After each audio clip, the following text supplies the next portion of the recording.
delegates. 4 delegates will be selected by American Samoan Republicans. Residents of American Samoa cannot vote in presidential elections.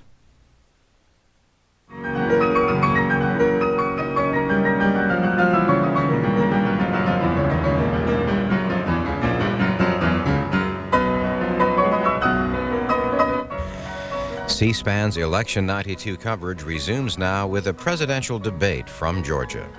Several of the leading Democratic White House hopefuls met today to share their views on the issues. Voters in Georgia go to the polls this Tuesday to take part in their state's presidential primary. First, we have some background on what is known as the Empire State of the South. Georgia has about 2.7 million registered voters. In the 1988 presidential election, the state as a whole went with George Bush. He defeated Michael Dukakis there 60 to 40%. 71% of Georgians are white, 27% black. Half of the state's workforce is considered white-collar.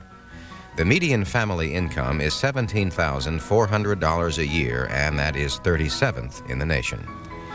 This Democratic presidential candidates debate was sponsored by Atlanta television station WSB and the Atlanta Journal-Constitution newspaper. The following is a WSB-TV Channel 2 special presentation.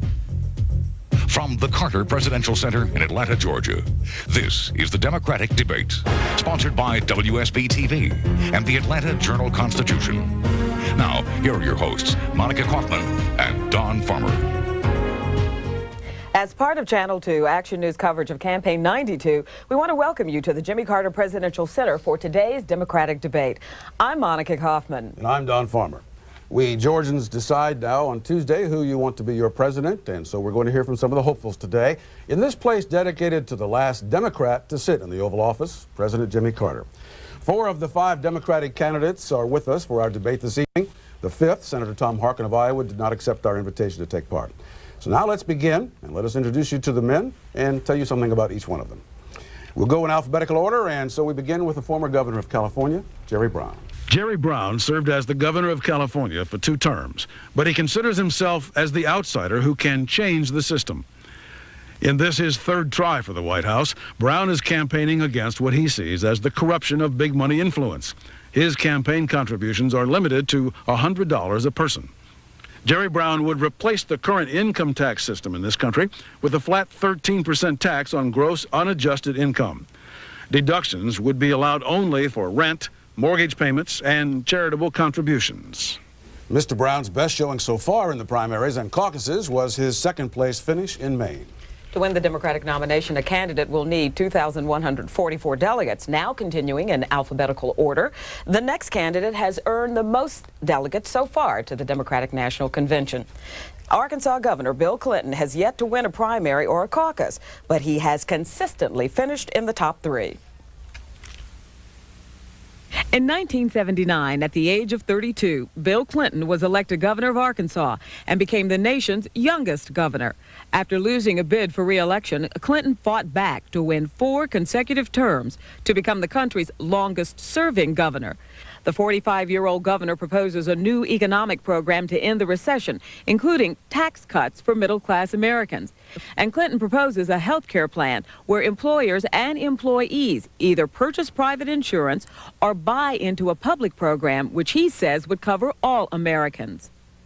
Clinton surprised many by placing a strong 2nd in New Hampshire after a roller coaster ride in the polls, following a series of controversial stories about his private life. Our next candidate is with us via satellite from Denver this evening, where he is campaigning for the Colorado primary also day after tomorrow. He is, of course, Senator Bob Kerrey of Nebraska, businessman, war hero, politician. Despite all of Bob Kerrey's political achievements, most Americans know him best because of his military service record.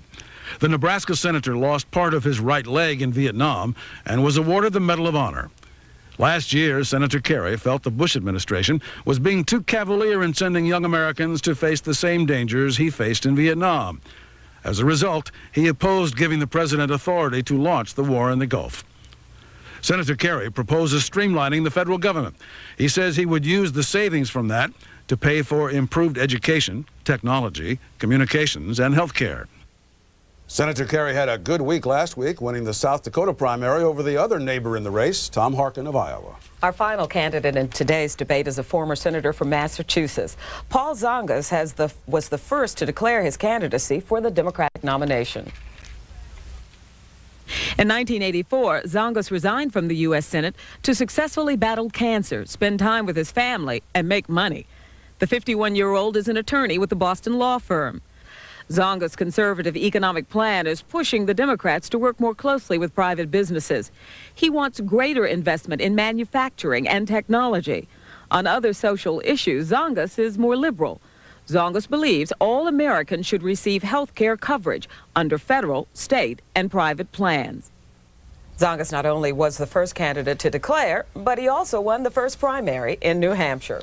Our colleagues at the Atlanta Journal and Constitution are co-sponsors of this debate, along with WSB Television. We welcome them. And so, the candidates will have the double whammy of television and print journalists to deal with here this evening. The moderator of the panel is columnist Dick Williams of the Atlanta Journal. The questioners are Cynthia Tucker, the editor of the editorial page of the Atlanta Constitution, and Channel 2 political reporter Bill Nigut. Our format, by the way, is designed to get the most from the candidates with the least interruptions from all of us. And the man whose job that is moderator Dick Williams. Dick.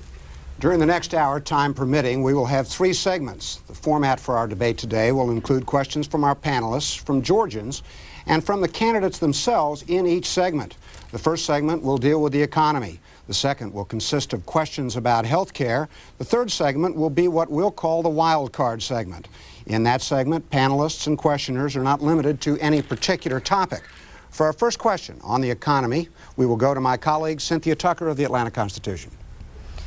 Governor Brown, America's economy is in a downward spiral. Not only has the stubborn recession left millions of Americans unemployed, but many remaining jobs fail to provide decent wages or benefits. What is your plan to create jobs that pay middle-class wages? Well, first of all, to try to give the answer to the economy in 45 seconds is impossible. But just as an outline, as a theme, I believe the number one step we could take would be to clear away the underbrush of this disgrace to the human race, as President Carter called the tax code, and replace all the existing federal tax laws, corporate, personal income, Social Security, gasoline tax, eliminate them, and in their place put a flat tax.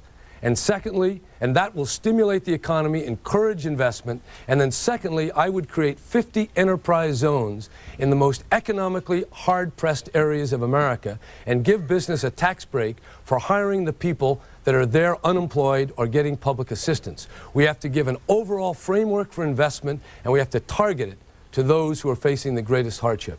Governor Clinton. Let me begin by saying I'm honored to be here in the Carter Center.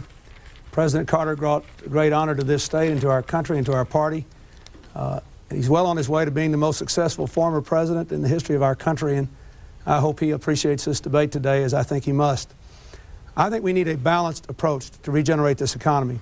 First of all, real incentives in the private and public sector to reinvest in America, but only those incentives which will guarantee investments in our country, in our jobs, our goods, our services, investment tax credits, new business tax credits, relaxations of rules to encourage people to invest in legitimate real estate again. Secondly, and equally, if not more important, we need a comprehensive commitment to the education of all Americans throughout their lifetime and a system of organizing this economy to adapt to change instead of to be punished by it. If we do those things, we'll be fine.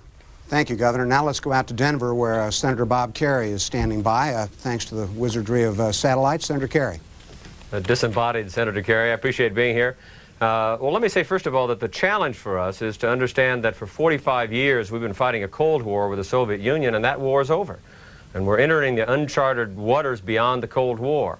And the reason I say that is that what we need to do urgently is to restructure our trading arrangements with Japan, with the European community. I don't believe the General Agreement on Tariff and Trade or the IMF, they're very clunky words, are going to be capable of converting the old enemies that we've had into new customers. We have $439 billion worth of sales abroad. It is crucial that we have economic change and trade. Secondly, at home, we've got to convert this national security state and begin to produce the goods and services that the world wants to purchase in the same way that we produced weapons systems that the world fears. Thank you, Senator Kerry. And now, last but not least, former Senator Paul Tsongas of Massachusetts. Thank you. Let me say it's a pleasure to be at the Carter Center. I have a great affection for a long-shot candidate who is not overburdened with endorsements and has convictions, and it's a pleasure to be here. It's almost a year, 6 days from today, when I decided to run for president. I live in the private sector. We're not competing. And the end result of this is that Japan and Germany overtake us, and the jobs that you refer to are lost. For me, the engine is the manufacturing sector. The MIT report said 2 years ago, if you wish to live well, you must produce well. So my entire economic program is to stimulate investment, not to do the other things, but to stimulate investment so you give the middle class a job. High-paying jobs, competing with Japan, competing with Germany, that has to be the future. There is, in fact, no other. Our next questioner is that most visible of television reporters on the campaign trail in Georgia, Bill Nigut, and you have a question for Governor Clinton. Governor, at the Democratic Convention in 1984, Walter Mondale said that he was going to raise the taxes of Americans, and many people said his campaign was dead from that moment on. Now, 8 years later, one of the cornerstones of your campaign is a middle-class tax cut. And yet, you're getting an extremely strong challenge from Paul Tsongas, who says that you want to be Santa Claus. He says no tax cuts. If the mood of the public is such that they're buying the message of Paul Tsongas, does it suggest that perhaps they feel that the tax cut idea is pandering to win votes? Well, for one thing, you and others who have characterized that as the cornerstone of my economic message have misrepresented it. I said in the beginning it would do two things. It would have a short-term stimulative effect on the economy, and it would make a down payment on fairness after 12 years of class warfare in which the middle class got murdered, poverty exploded, especially among the working poor. I have a long-term plan for investment, for world-class education, and for reorganizing our economy. Now, what we don't say is I pay for my tax cut with an increase in the wealthiest people's incomes, whose incomes went up and their taxes went down in the 80s. Senator Tsongas favors almost all the incentives I do, but also an across-the-board capital gains cut for people who invest in stocks. I think that's dead wrong. We did that 4 times from 78 to 86. Wages went down, the work week exploded. The people that get the benefits are moving their jobs overseas. I just disagree with that. So the question is not whether the middle class gets a tax cut, it's do you want to give it to the middle class or to the people investing in stocks? Thank you, It's Governor. who gets the tax cut. Thank you, Governor. And now let's go back out to Denver and Senator Bob Kerrey. Tax prescriptions for you there, Senator. Well, I mean, I support the middle-class tax cut and other incentives to try to increase investment, but the problem there is that it's a secondary argument. The primary problem that we've got in America today, as I said in the beginning, is that for 45 years we've got this structure to fight a war that is now ended. Ask somebody in the defense industry in Georgia, ask somebody who is in the military in Georgia about the anxiety that they feel about the future. It speaks to the need to restructure our government and to have national health insurance so people don't lose their health care when they lose their job, to invest in the technologies that will rebuild our consumer electronics industry and our semiconductor industry and our aerospace and agriculture and automobiles. I mean, we need to produce things that people buy in the stores. And our government is just not organized to do that. And I'm proposing to shake the foundation of our government to its core and to redirect our resources and our priorities. Senator Tsongas? Bill, I've been in politics a long time. I never lost an election. So I understood when all the pollsters said to us Democrats, middle-class tax cut, middle-class tax cut.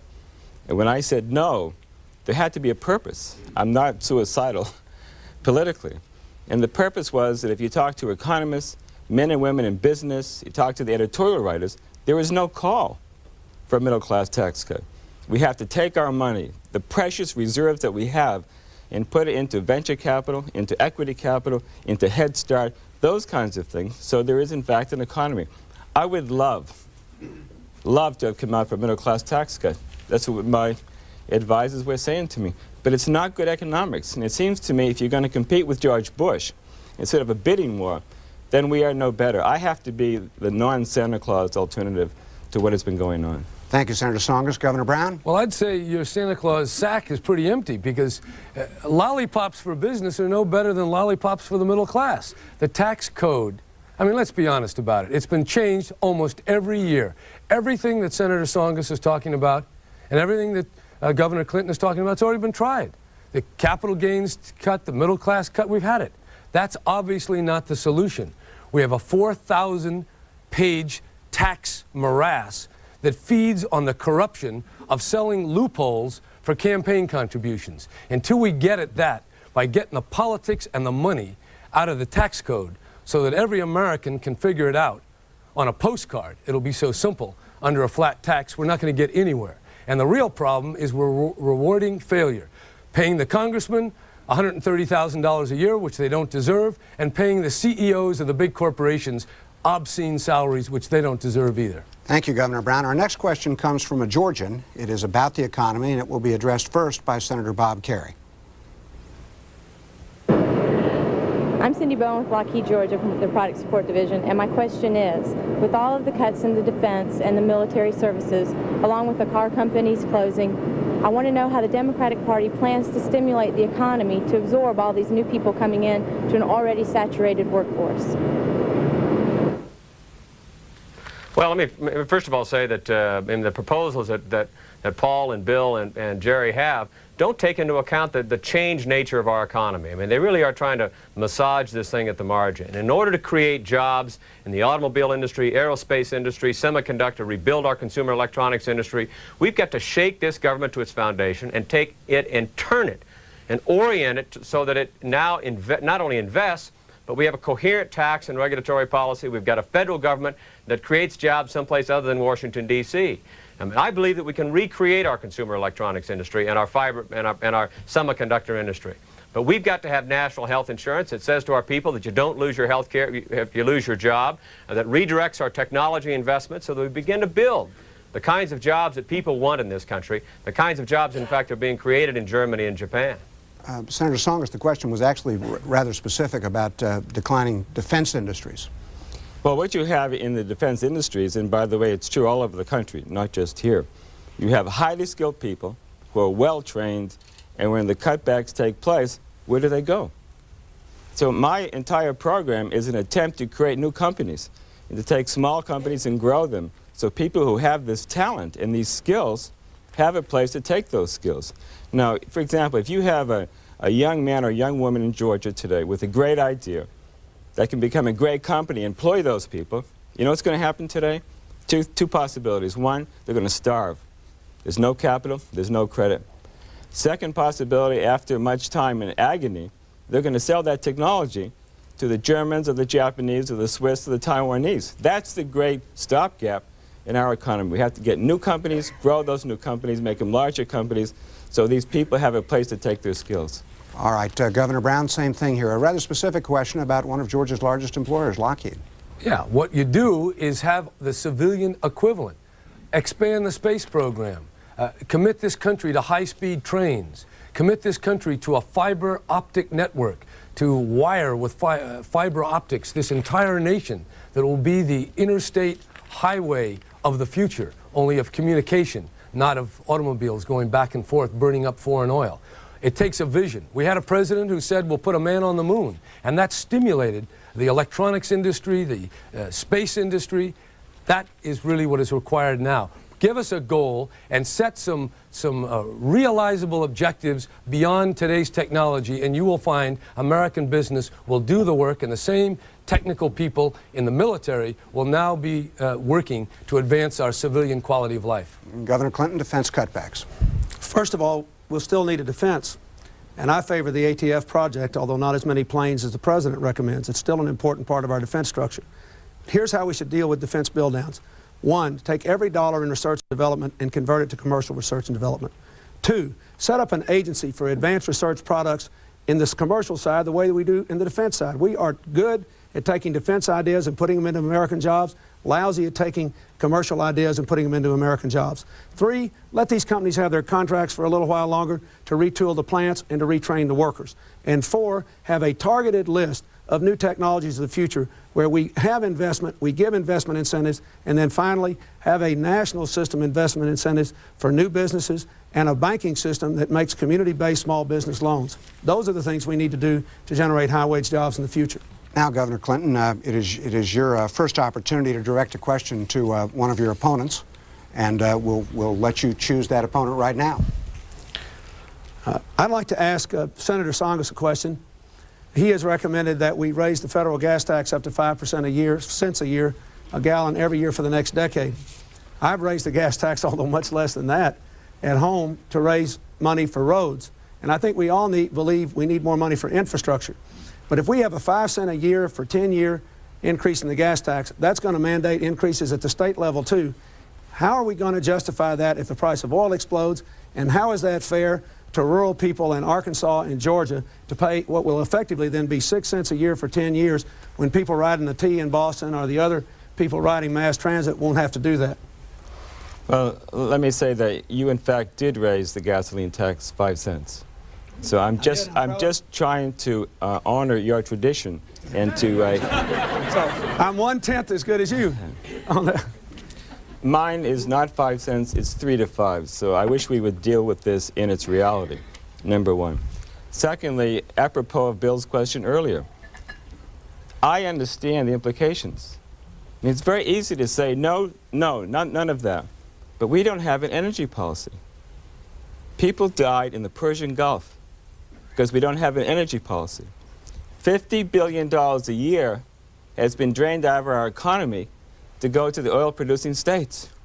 It's very easy politically not to have an energy policy. Why am I doing this? There has to be a purpose in how we run and what we stand for. And giving the American people an energy policy that is constructive and coherent and gradual, we can plan and get away from this dependence so our sons and daughters do not die in the Persian Gulf. Thank you, Senator Tsongas. And now we go out to Denver again. Senator Bob Kerrey, it's your chance to ask a question of any of these of your opponents except Senator Tsongas. Oh, darn. Good question for Paul. But let me ask Bill Clinton a question. Bill, had a few words in the last week or so about the draft. I, by the way, do not question your patriotism at all. But central to your message is this notion of national service. And you did have a chance to serve in the 1960s. You could have gone in the Peace Corps. You could have walked into any recruiting office and joined up and served when duty called.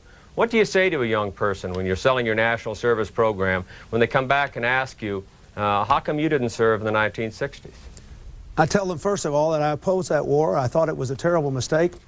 I had a 4-year lock-cinch deferment that I gave up and put myself into the draft. And frankly, for most of the year that I was in the lottery pool, I thought I was going to serve. I expected to be drafted.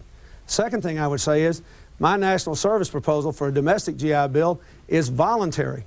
You don't have to do the service, but if you want to borrow the money to go to college, you can without regard to income, then pay it back with either 2 years of service to our country here at home, be a police officer, a teacher, work in a drug program, do something that helps solve our problems, or if you choose, pay it back as a small percentage of your income over time. I think that's a good answer and a good choice. I favor giving young Americans the choice and the opportunity to serve their country. Thank you, Governor Clinton. Senator Tsongas, your chance to ask a question of Governor Brown or Senator Kerrey. I would like to ask Governor Brown, if I may, in terms of the flat tax, which does have merit, and we took a good look at that, and I think it is worth discussion. The issue is, how do you make it progressive? How do you end up in a situation where someone who is poor is not paying a higher percentage in terms of net worth compared to someone who's a millionaire? And the reason that we walked away from that was that particular issue. So, well, very simply, look, when we first started thinking about taxes, at least for myself, this was way back in the 50s, the Social Security tax was 2%, about $88. Now it's $6,000, 15.3%, a totally flat tax with no deductions. The flat tax that I propose would give a rent deduction, which would come right off of the tax base, and then charity or home interest alone. And we eliminate the Social Security tax, which is completely regressive, is higher, and has no deductions. And in terms of helping people that are poor, that need family assistance, we make that a matter of expenditure of national policy. And I do support family assistance, but I want that to be a social program where dollars are appropriated. I don't want to mix up the tax code, which always works to the benefit of those who can hire rich lawyers and lobbyists to lobby Congress or to interpret the ambiguous statutes. Let's keep taxes clean and expenditures for social objectives. Governor Brown, we'll stay right with you, and it's your chance to ask a question of Senator Bob Kerrey in Denver. I wanted to ask a question of Senator Tsongas, but all right, yeah, I would like to ask this. Bob, your health proposal, by some estimates I've seen, requires a tax increase of $250 million every year. $250 billion, pardon me. Now, that strikes me as a rather heavy load. Would you explain that and tell us whether there's any way we can free ourselves from that, or is that just the painful, dark side of your health care proposal? It's not the painful dark. First of all, Jerry, you should explain to all your supporters who hear you say you're for a single-payer proposal how you're going to get it done without shifting to a taxpayer system. You're out there campaigning and saying you're for a single-payer system, and now you put a question to me about this. I thought, in fact, you and I agreed on it. Apparently, we don't. My we proposal agree on a single payer. No, Jerry, look, I'm disembodied. Let me finish the question. You know, we must shift from a premium-based system to a tax-based system. My proposal will actually spend $150 billion over the next 5 years less. That's central to my economic message is that we now have to organize as Germany, as Japan, as our economic competitors do.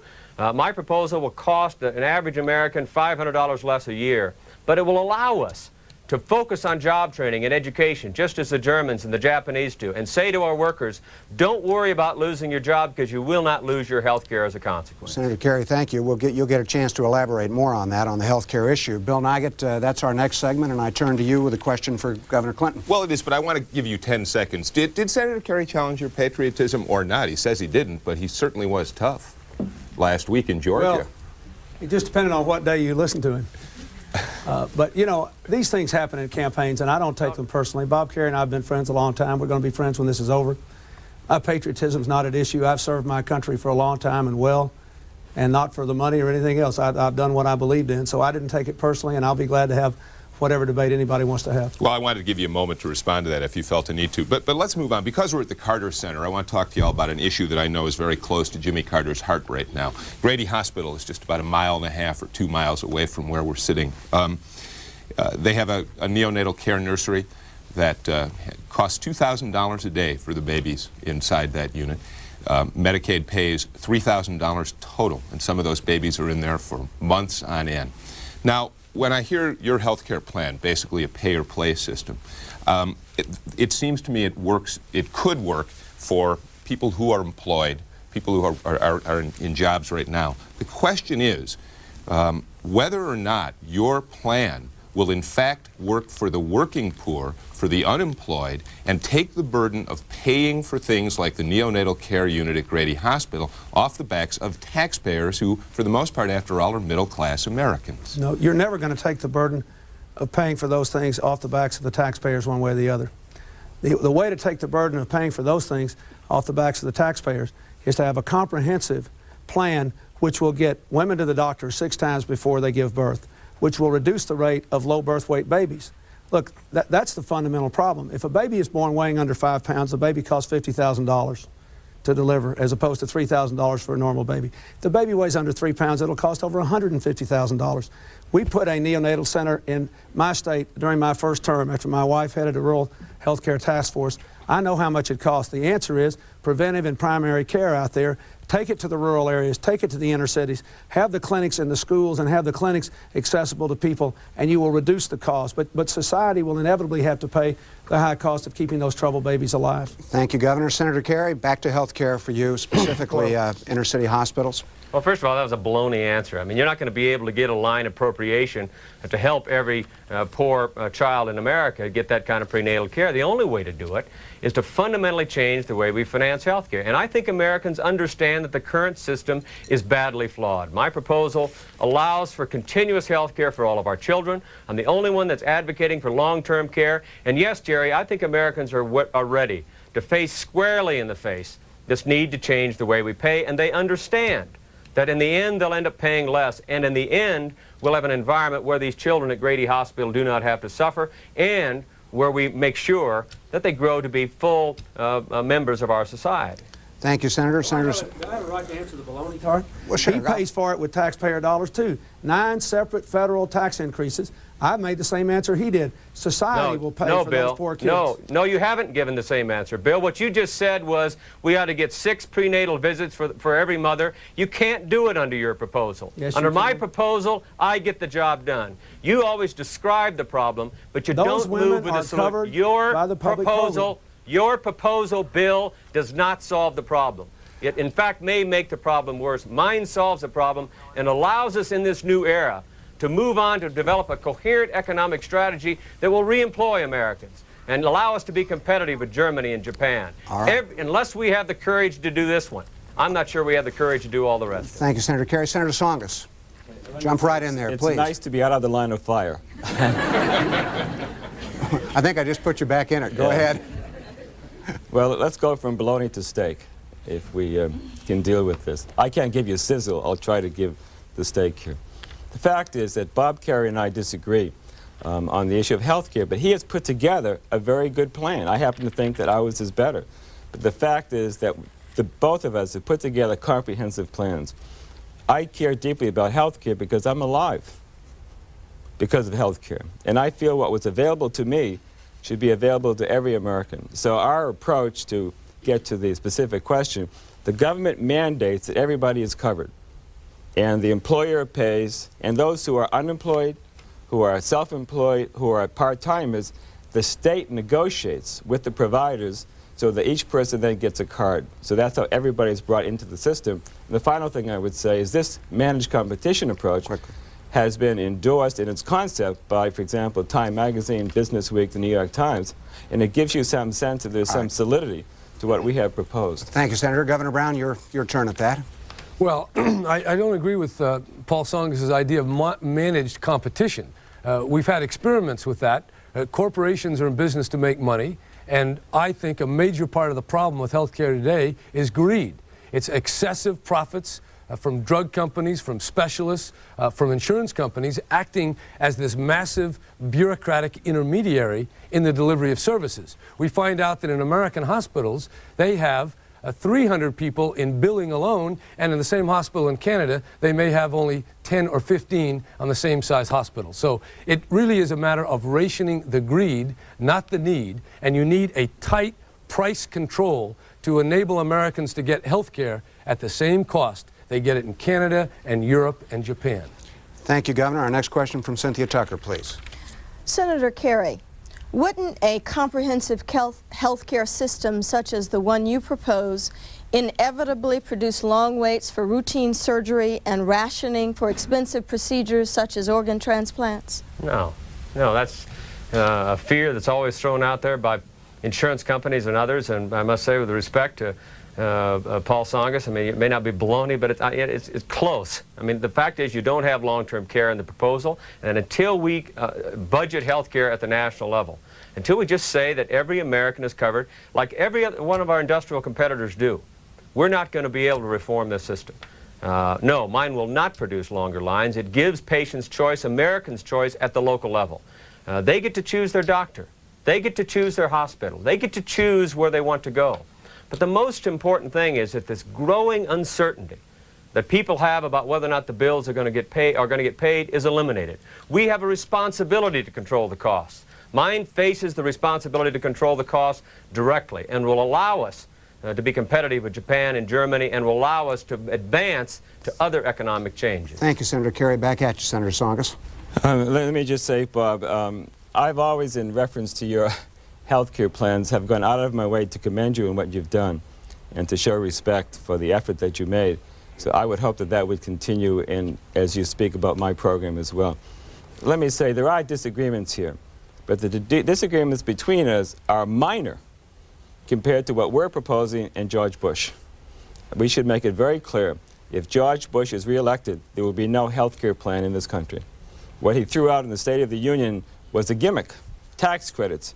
No one believes in them. So while there may be these disagreements and differences, I happen to think mine is better, and it's been endorsed by other publications. But Bob Kerry's or mine, whatever, the fact is it's going to be a lot better and more viable than what George Bush will present. Thank you, Senator. Governor Brown?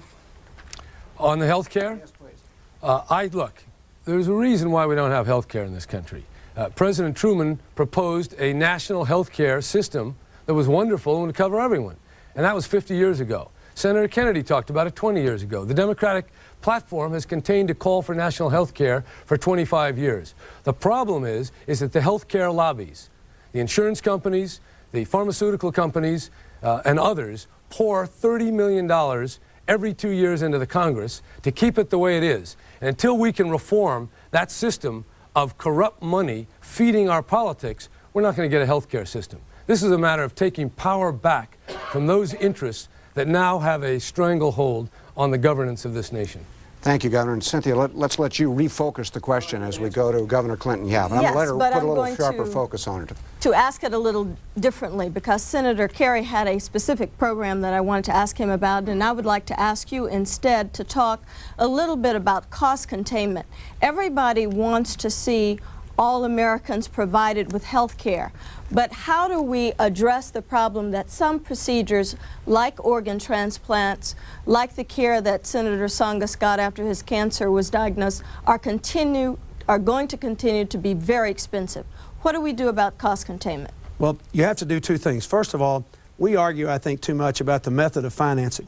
Everybody knows you can save between $80 and $120 billion if you will mandate national insurance reform, dramatic reductions in healthcare bureaucracy by centralized billing of comprehensive basic packages, and if you basically take out a lot of the micromanagement that the federal government has put into the system that has ballooned the cost of healthcare.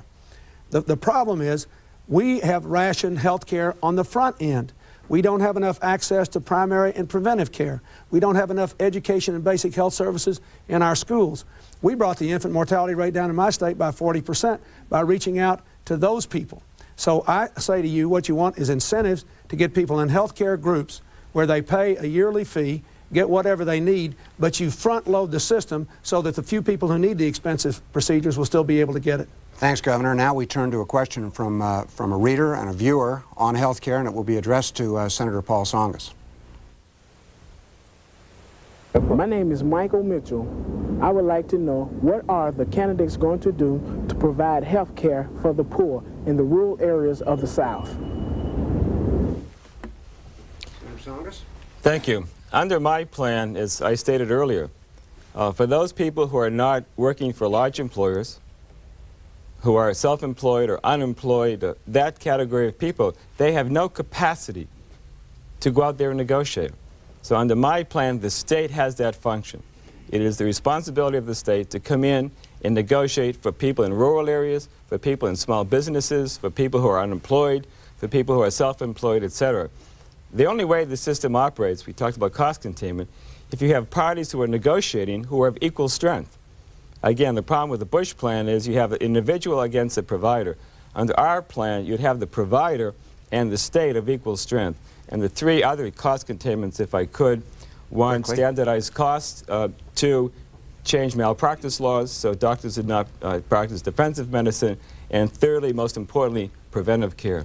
Governor Brown, rural health care, shortages of doctors and the like around this state in particular. Well, I believe if you create a universal system with a single payer so that we're all in the same boat, whether it's the president, a veteran, or a poor person, or anyone in the middle, we're all part of a universal system, then the needs of all people will be served. In terms of the rural areas and other underserved areas, it's a matter of national priority as part of that universal system. Today, it's fragmented.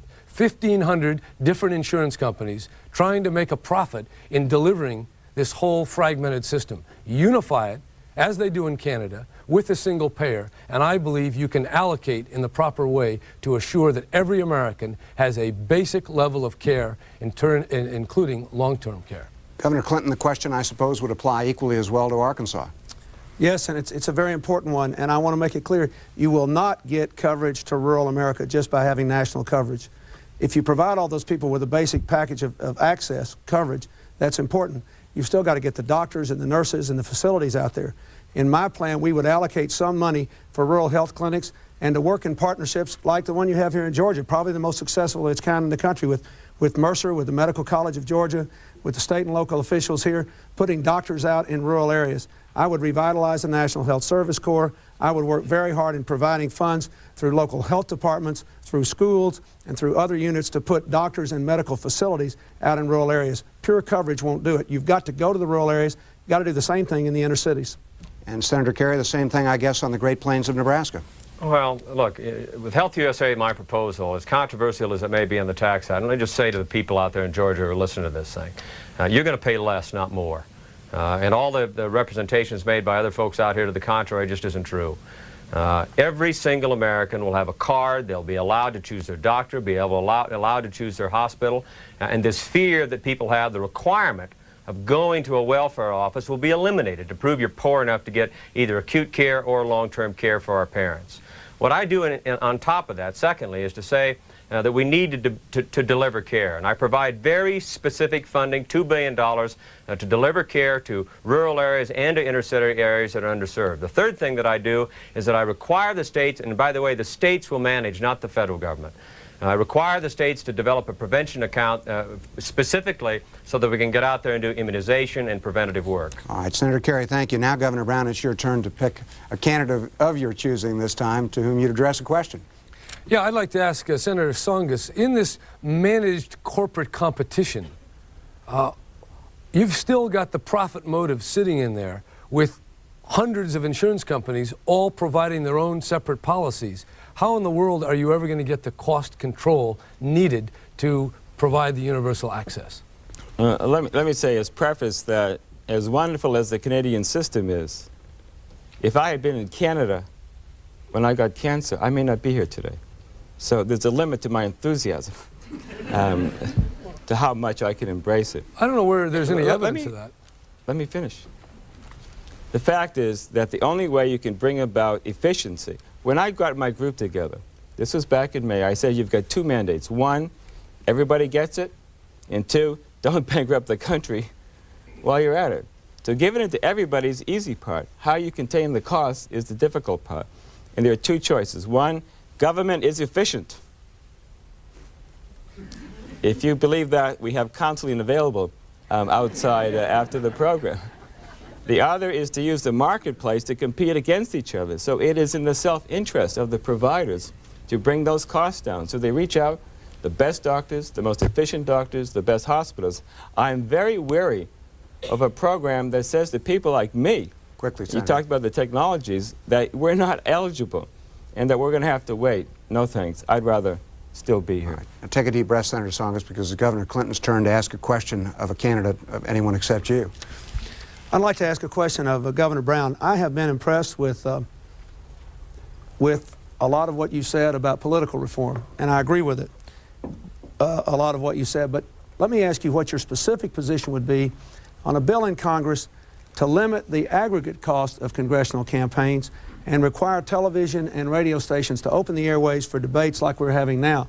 Because even if you go down to a $100 a person limit, people with a lot of money will find a lot of people with $100 to give money to campaigns. So shouldn't we limit the cost of campaigns and mandate debates so that TV can become an instrument of education, not a weapon of assassination? Yeah, I agree with that. If the television stations of this country were mandated to provide debates like this on a regular basis nationwide, you'd cut the cost of presidential campaigns in half. And then as a condition of being a part of that program, expenditure limits were imposed, then we would have a program.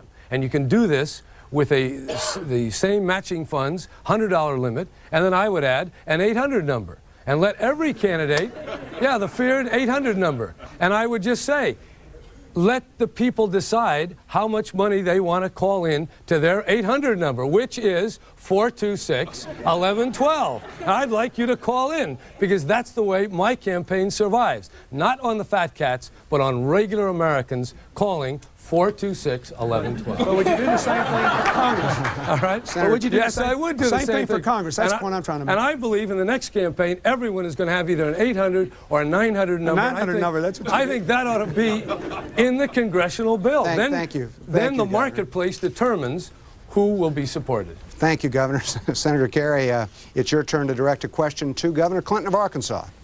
Well, let me stick to the subject of health care. I mean, I got to tell you, it pains me to look out at this country and see the growing uncertainty. And I just disagree with Paul Tsongas, by the way. I mean, Medicare and Social Security are more efficient, in fact, than the private sector have been.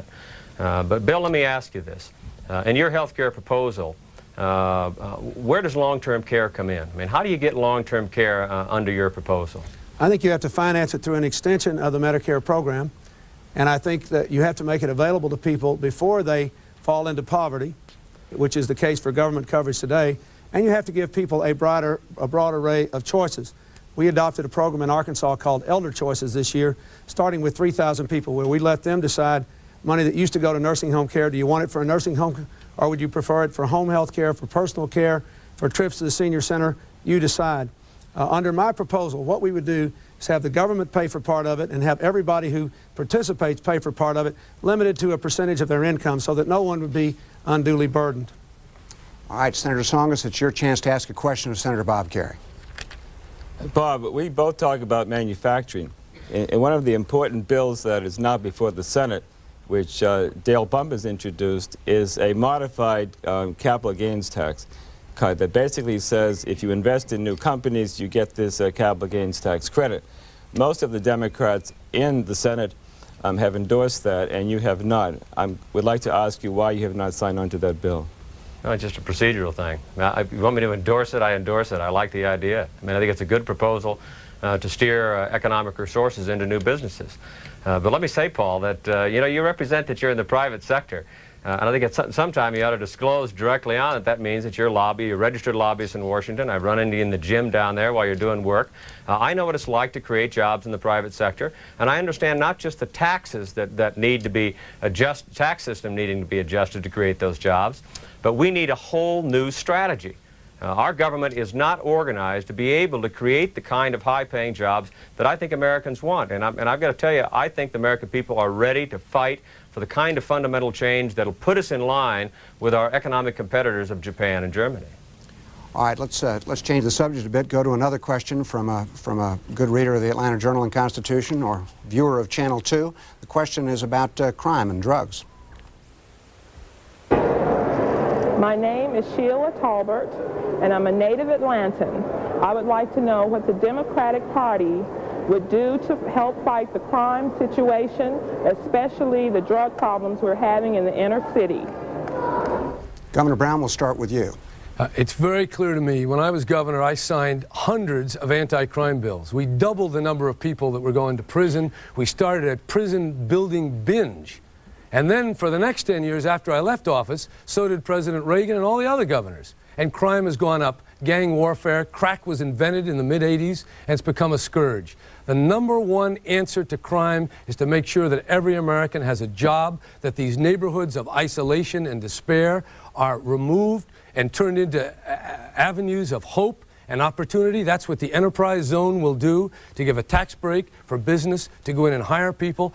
Every American must have access to a living family wage. That is not the case today. Link that with education, and you'll cut the crime rate dramatically. Thank you, Governor Brown. Governor Clinton.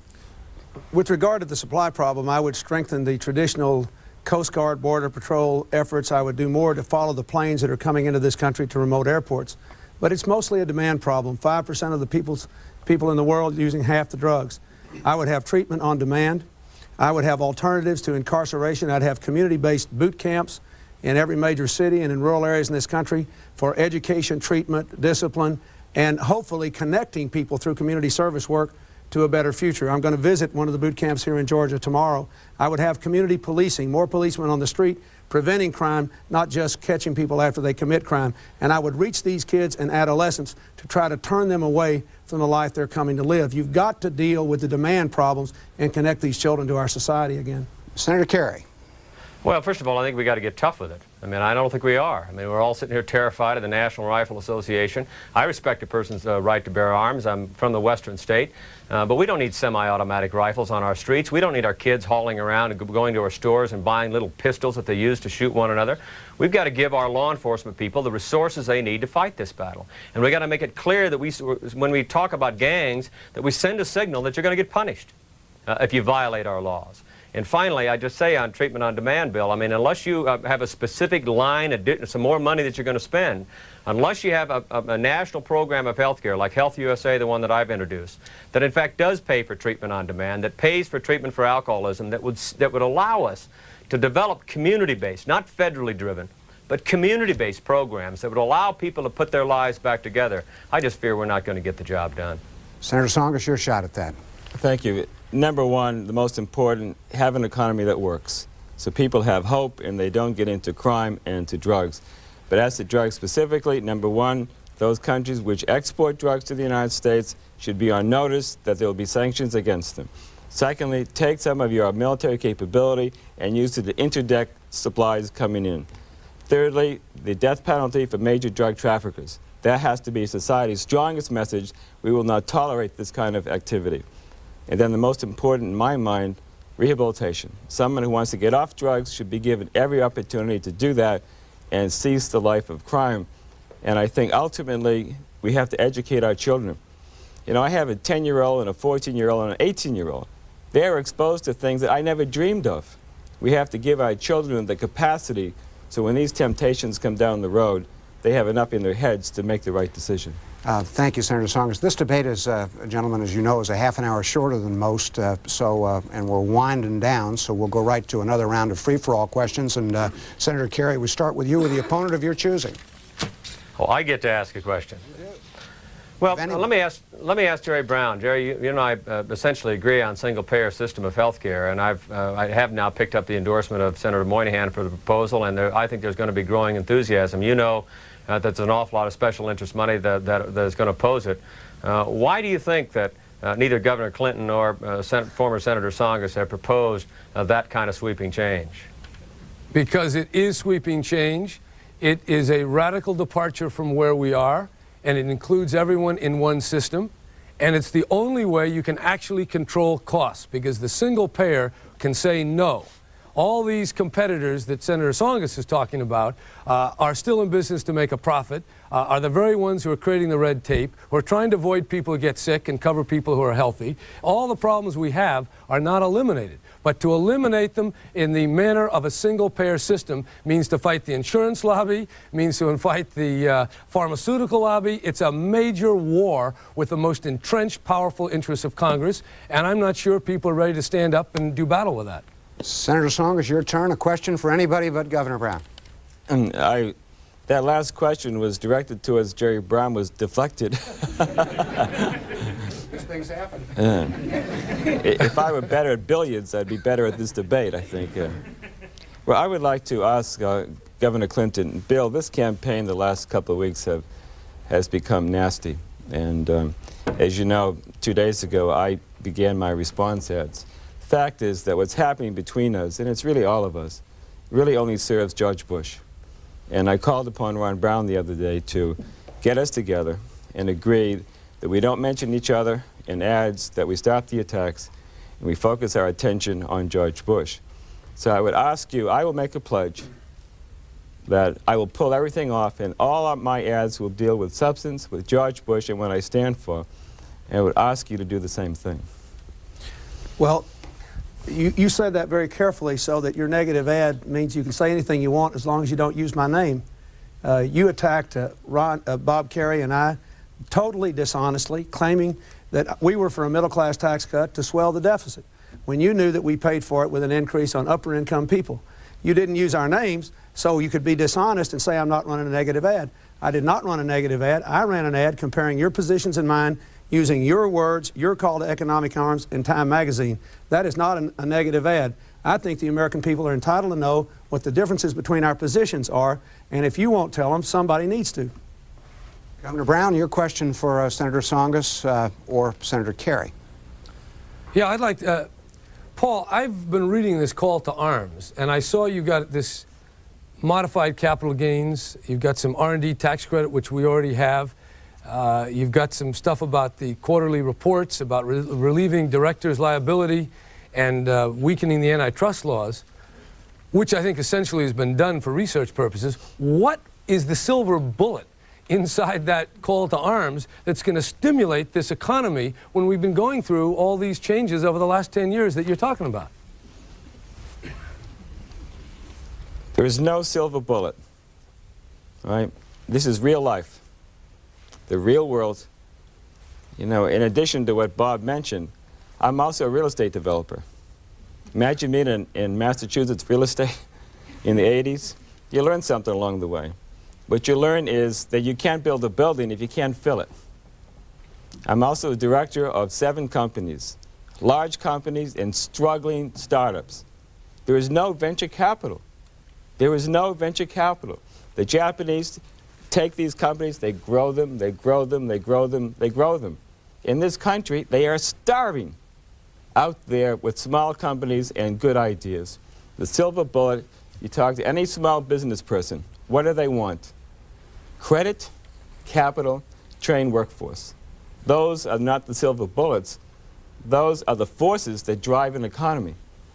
There's nothing magic. Hard work, just like how we built this country in the first place. Everybody together, working hard. Thank you, Mr. Tsongas. Governor Clinton, your question for Senator Kerry. Is that who I'm supposed to ask a question? Yeah, that's the way it works out. I thought it was Brown. Okay, I'll be glad to. I've got to readjust my mind here. I'd like to ask Senator Kerry this question. With regard to the law enforcement issues that we just discussed on crime and drugs, every year I have to distribute funds that are given to me by the federal government to my local law enforcement officials. We try to deal with the day-to-day tough problems of dealing with the drug war. How can you avoid cutbacks in significantly important law enforcement areas in the DEA, in the FBI, in aid to the states and cities and prosecutors to deal with the drug problem if we have a 25% cut in non-discretionary or in discretionary non-defense spending? How can Simple. we do that? That's an easy answer. And first of all, I feel like the kid that gets picked last for the baseball team, you know. Look, my fundamental principle is the federal government's gotten too big. And I'm prepared to come in. I'm arguing to take the number of cabinet secretaries from 14 down to 7. It gouges Congress a bit because we're going to have 75% fewer oversight committees. I believe democracy works best at the local level. The kinds of grants that you've described are precisely the sort of thing that we need to do. I intend to fight with the same energy that George Bush brought to the B2 and SDI for full funding of Head Start. It's a community-based effort. My health care proposal takes the federal government out of it and puts in the hands of the states the power to be able to make decisions about how we're going to manage the care. It reduces the size and the growing size of this federal government. I mean, it's odd to watch George Bush, a so-called conservative Republican, along with Ronald Reagan, preside over massive growth in the federal government's power. I believe that democracy works best at the local level, and I am committed not just to get the deficit behind us, but to make this government work for us to redistribute the decisions back to the local level. All right, Senator Kerry, thank you. Now we go to our rebuttal segment and wrap up time. Governor Brown, we go to you. You have 30 seconds to say whatever I want to say? That sounds like it to me, yeah. Look, to me, it's real simple. We've had some failures these last 10 years. It's building up. The power is being concentrated at the very top. The executives in the Fortune 500 have increased their pay, in some circumstances, 2,000%. Our senators and congressmen increased their pay to $130,000. We're rewarding failure, and we're not investing in the American people. I want a reform of the politics. I want a reform of the tax code. I want a reform of the health system, and I want to invest here in America with high-speed trains, fuel-efficient vehicles, and a major commitment to end the massive energy waste. And in that commitment, we can put millions and millions of Americans to work. Governor Jerry Brown, thank you. Governor Bill Clinton. I got into this race for president because I'd worked as a governor for 11 years in a southern state, trying to get and keep jobs, educate people, help people solve their problems, make government less bureaucratic but more effective, bring business and working people together. And I saw all that being destroyed at the national level, where the middle class is going downhill, poverty is exploding, and we've lost our economic leadership.